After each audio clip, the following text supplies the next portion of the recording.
देखो, हम लोग लगातार पढ़ रहे हैं, तो कल जो पढ़े थे अब उसके आगे का क्लास है मेरा, है ना।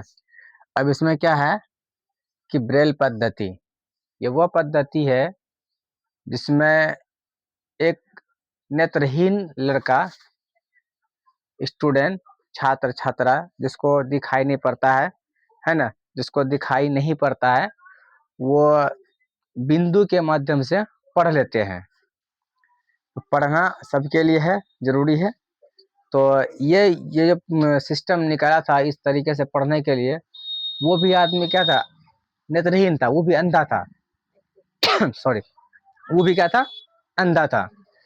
लेकिन जब वो सोचा कि अगर हम पढ़ सकते हैं, हमरे वजह से दूसरा आदमी फिर काहे न पढ़ सकता है, वो दिमाग लगाया और उसी तरह से वो क्या बना दिया, ब्रेल पद्धति बना दिया, है ना। ये हम लोग जानते हैं कि ब्रेल पद्धति वर्ग 8 है ना, विज्ञान का है। ठीक, अब आते हैं कि ब्रेल पद्धति एक तरह की लिपि है। क्या है ये? लिपि है। ठीक, जिसको विश्व भर में नेत्रहीनों की पढ़ने और सीखने, छू कर व्यवहार में लाया जाता है। पढ़ने और सीखने के लिए छू करके उसको व्यवहार में लाया जा सकता है ना। व्यवहार में ला सकता है मतलब कि व्यवहार मतलब कि रोज पढ़ने के दौरान उसको उपयोग किया जा सकता है, उपयोग किया जा सकता है। ठीक, इस पद्धति का आविष्कार 1821 में एक नेत्रहीन फ्रांसीसी लेखक लुई ब्रेल ने किया था। कौन क्या था? लुई ब्रेल ने। कब क्या था? 1821 में क्या था, है ना। यह अलग अलग अक्षरों, संख्या और विराम चिन्हों को दर्शाते हैं। जैसे हम लोग किताब पढ़ते हैं उसमें विराम चिन्ह होता है ना, उस तरह से इसमें भी अक्षरों को, अंकों को और विराम चिन्हों को दर्शाते हैं, जिससे अंधा लोग, नेत्रहीन लोग पढ़ सकते हैं आसानी से, है ना। चक्षुष विकृति युक्त व्यक्तियों के लिए सर्वाधिक लोकप्रिय साधन ब्रेल कहलाता है ना। इस प्रकार से वो भाई पढ़ सकते हैं जो नेत्रहीन लोग होते हैं। ठीक, अब आते हैं हम लोग कि इसका जो क्रिया है, क्या क्या इसका मेन पॉइंट है, कि मेन बिंदु है, उसको हम लोग देखते हैं। लुई ब्रेल जो स्वयं एक चक्षुष विकृति युक्त व्यक्ति थे, वो खुद एक नेत्रहीन आदमी थे, नेत्रहीन, है ना। उसको भी आंख में रोशनी नहीं थी, बिनाई नहीं थी, है ना। वो बिना रोशनी के थे, बिना मतलब अंधे थे वो, जिसने 1821 में चक्षुष विकृति युक्त व्यक्तियों के लिए एक पद्धति विकसित किया। आप बताओ, खुद नेत्रहीन आदमी नेत्रहीनों के लिए, है ना, एक विकसित किया, एक जो काम बनाया, एक पद्धति बनाया, जिससे कि वह व्यक्ति जिस तरह वो पढ़े उस तरह से, उसी तरह से दूसरा आदमी भी पढ़ सके। वर्तमान पद्धति 1832 में अपनाई गई। ये जो 1821 में तो बनी, लेकिन अपनाई कब गई? 1832 में बनाई गई, है ना, अपनाई गई। सामान्य भाषा और गणित तथा वैज्ञानिक विचारों के लिए ब्रेल कोड है ना। हर चीज के लिए अलग अलग कोड है। गणित के लिए अलग कोड है, साइंस के अलग कोड है, और लिखने के लिए अलग कोड है, पढ़ने के लिए अलग कोड है। उन्हीं कोड के अनुसार से वो लोग पढ़ सकते हैं। कौन लोग? नेत्रहीन लोग। ब्रेल पद्धति का उपयोग करके अनेक भारतीय भाषाओं का को पढ़ाया सकता है। इस पद्धति का उपयोग कर करके अनेक भाषाओं को, भारतीय भाषाओं को पढ़ाया जा सकता है ना। और ब्रेल पद्धति में 63 बिंदु है। क्या? 63 का बिंदु है, पैटर्न है। प्रत्येक छाप एक अक्षर, है ना, अक्षरों के समुच्चय, सामान्य शब्द अथवा व्यवहारिक चिन्ह को प्रदर्शित करता है। ये कितना है? 63 बिंदु पर ये पैटर्न चालू है। कौन? ब्रेल पद्धति कितना बिंदु पर है?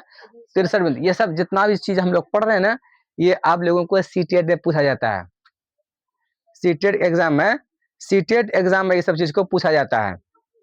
अगर कोई हमारा वीडियो को देखता होगा तो उसको लगता होगा कि बहुत अच्छा चीज है ये, क्योंकि जितना भी 6 to 8 में, 1 to 9 में, 1 to 5 और 6 to 8 में जो क्लास होती है सीटेट का, हु बहू यही सब सवाल पूछता है, समझे।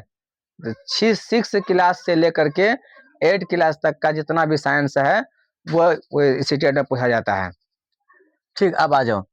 अब ये चैप्टर हमारा यहाँ से खत्म हो गया। हाँ, अब उसके बाद जो उसमें चैप्टर में जो क्वेश्चन आंसर होता है अध्याय में, अब हम लोग उसको पढ़ेंगे। क्या कहता है कि मान लीजिए आप एक अंधेरे कमरे में हैं, क्या आप कमरे में वस्तुओं को देख सकते हैं? क्या आप कमरे के बाहर वस्तुओं को देख सकते हैं? देखा कि क्या अगर आप कमरे में हैं और वहां अंधेरा है तो कमरे के बाहर या अंदर में वस्तुओं को देख सकते हैं? नहीं देख सकते हैं, है ना? इसलिए यहाँ देखते हैं, यदि हम अंधेरे कमरे में हैं तो हम कमरे में वस्तुओं को नहीं देख सकते हैं, क्योंकि हम वस्तुओं को उनके परावर्तित प्रकाश की वजह से ही देख पाते हैं। अगर कोई जब जब जब तक प्रकाश उस पर नहीं आएगा, है ना, तो हम लोग उसको देख नहीं पाएंगे। परावर्तित होकर के हमारे यहाँ तक आता है, उसके बाद हम उसको देख पाते हैं, जो कि अंधेरे में कमरे में नहीं होगा। अंधेरा कमरा में प्रकाश होगा नहीं होगा, और वो परावर्तित होगा नहीं होगा, इसलिए हम लोग भी देख भी नहीं पाएंगे। हम कमरे के बाहर की वस्तुओं को भी केवल तभी देख पाते हैं जब वहां रोशनी हो, ताकि परावर्तित प्रकाश हमारी आंखों तक पहुंचे। ना तो हम कमरे के अंदर की वस्तु को देख पाते हैं, ना कमरे की बाहर की वस्तु को देख पाते हैं, क्योंकि वहां प्रकाश नहीं है, रोशनी नहीं है, तो हम वस्तु को देख नहीं पाते हैं। वस्तु को देखने का क्या तरीका है कि जब तक हमारे आंखों में उससे परावर्तित किरण नहीं पहुंचेगा, तब तक हम वस्तु को देख नहीं सकते हैं। ठीक, अब आते हैं नियमित तथा विसरित परावर्तन में अंतर बताइए। क्या विसरित परावर्तन का अर्थ एक है कि यह है कि परावर्तन के नियम विफल हो गए हैं? अब देखते हैं इसमें क्या कहता है कि नियमित परावर्तन, जो नियमित परावर्तन है, दर्पण जैसे चिकने पृष्ठ से होने वाले परावर्तन को नियमित परावर्तन कहते हैं। जो दर्पण है, उस दर्पण से जब पृष्ठ को चिकने परावर्तन होगा, उससे जो परावर्तन होगा उसको नियमित बोलेंगे, है ना।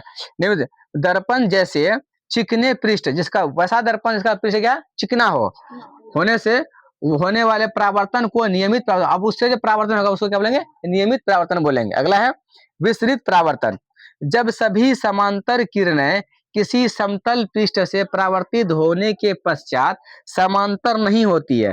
कोई जब किरणें किसी समतल जगह से परावर्तित होने के बाद, है ना, जो किरणें हैं वो एक जैसा नहीं रहता है, समांतर नहीं होता है, नहीं होती है, ऐसे परावर्तन को विसरित परावर्तन कहते हैं। उबड़ खाबड़ में आता है, टेढ़ा मेढ़ा आता है, वो सब होता है नहीं। विसरित परावर्तन का अर्थ ये नहीं है कि परावर्तन के नियम विफल हो गए हैं। मतलब इसका मतलब ये भी नहीं है कि परावर्तन का नियम विफल हो गया, विफल भी नहीं हुआ, वो कर भी रहा है लेकिन सही नहीं हो रहा है ना। विसरित परावर्तन में भी परावर्तन के नियमों का पूर्णतः पालन होता है। इस परावर्तन में भी उसका नियमन होता है ना, पालन होता है। विसरित में भी उसका पालन होता है, किसका? विसरित परावर्तन का। अब होता है कि प्रकाश का विसरण कागज के गत्ते या लकड़ी के टुकड़ों जैसे विषम परावर्ती पृष्ठ पर अनियमितताओं के कारण होता है ना।